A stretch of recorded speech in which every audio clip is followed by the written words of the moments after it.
The Bab, whose name was Sayyid Ali Muhammad, was born on the 20th of October, 1819, in a far off land called Shiraz, a city in southern Iran.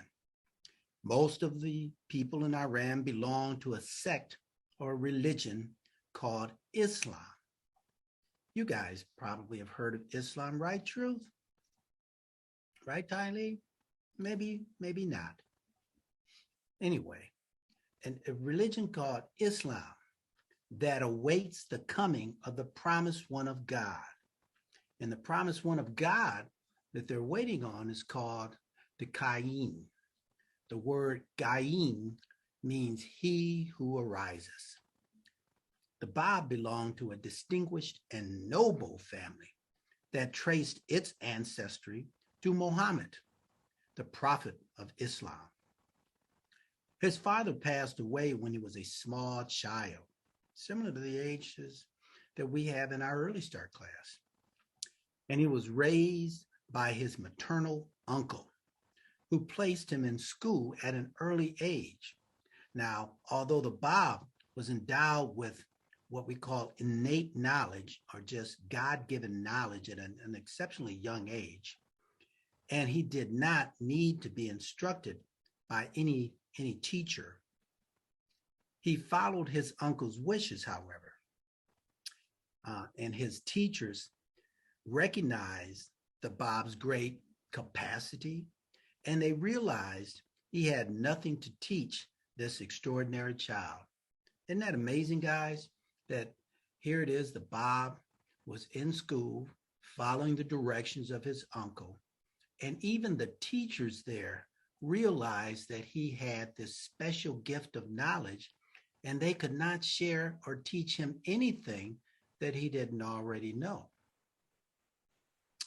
Anyway, at last, the Bab's uncle decided to allow him to leave school.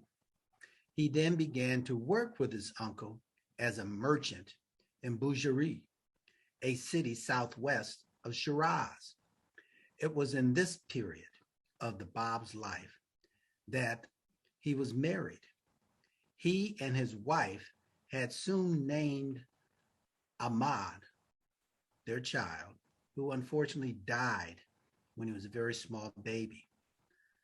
And the year before the Bab declared himself to be the promised Qaim, during his youth, the Bab showed signs of a power. We talked about powers, our superpowers, and a greatness that no one could rival.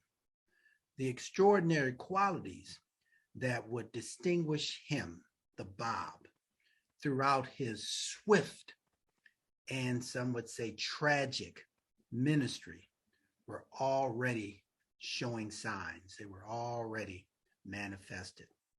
So this is just a little short story about the Bab. And this is in the book 4, Rui book 4, on page 23, entitled The Life of the Bab.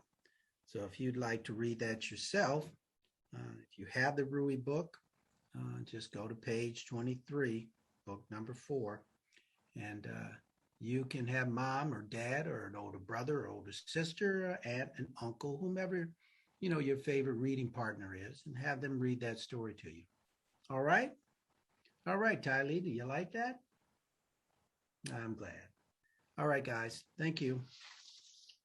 Enjoy celebrating the Bab and the things that, the different types of service that you're going to do with your family to draw honor and recognition to the Bab. That's it.